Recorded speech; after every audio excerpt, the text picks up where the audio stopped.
Welcome back. Today's pedal, the Boss DF-2 Super Feedbacker and Distortion. And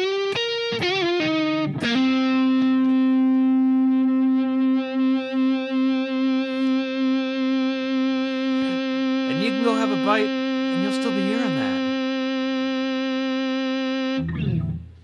The DF-2 is an analog distortion pedal with a neat trick built in. So you can set these knobs the same way you would a DS1 or a DS2 and just rock out like that. But if you play a note and then hold down the pedal,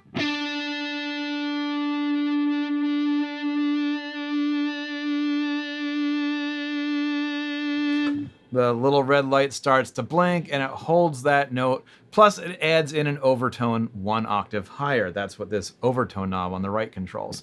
So one more time, play a note.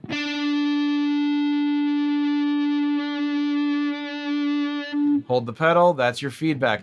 And you can actually just let go of your guitar and it will keep playing that note. Or what's kind of more fun is you hold the note on the guitar and start bending it a little bit so it starts throwing in those harmonic interference waves with the thing that's coming out of the pedal. Let me just do it and you'll hear it that way.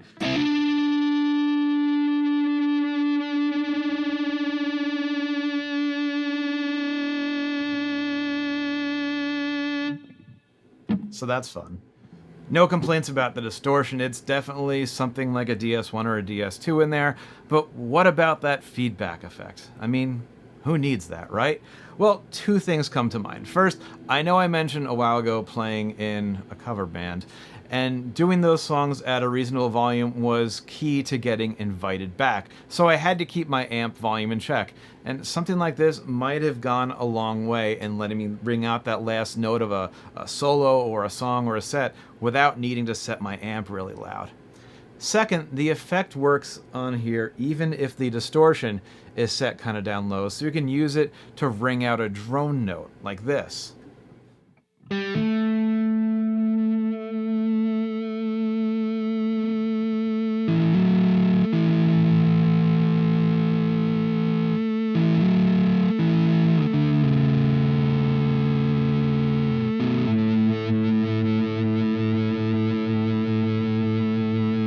Something like that.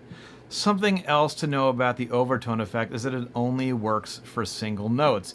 In fact, the instructions say, and I love this, if you input a chord instead of a single note and try to obtain the feedback effect, the resulting effect will be totally irrelevant to the chord. Well, let's hear that totally irrelevant effect. Here's a B minor.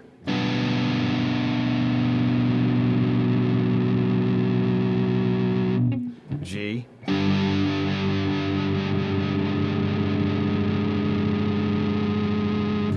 C sharp major 7.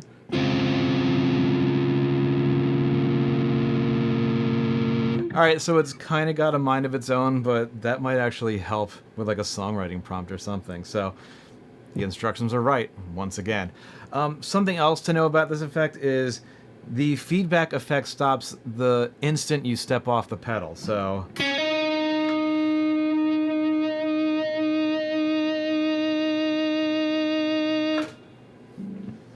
I kind of wish it would like naturally decay after that. But I bet they just ran out of room on the circuit board. It might not have been possible with the components when they were building this thing. Just something to keep in mind. Here's what I think. I think this is a pedal for the gigging guitarist. I know that if this were on my board, and maybe in the future it will be, I would definitely find a few excuses to step on it just to keep myself entertained and maybe blow a few people's minds. Truth be told, though, I don't think most people are buying this for the way it sounds. I think they're buying it for the collectability factor, especially if you've got one of these super early versions called the Super Distortion and Feedbacker instead of the Super Feedbacker and Distortion. And that's because the pickup manufacturer DiMarzio, maker of the Super Distortion pickup, said, hey boss, we don't want people to accidentally mix these things up and buy one of your pedals and try to install it in their guitar or something like that. It happens. There's also a newer digital version of this called the FB2. I don't have that. I'm not really interested in hearing how it sounds. That ran from 2011 to 2015. people are really into that one, again, just from a collectability standpoint. What do you think? I think it's a good, neat, fun pedal, and it just might wind up on my board. But I'm interested in hearing your feedback. So put your feedback in the comments, and I'll see you on the next Stompbox Breakdown.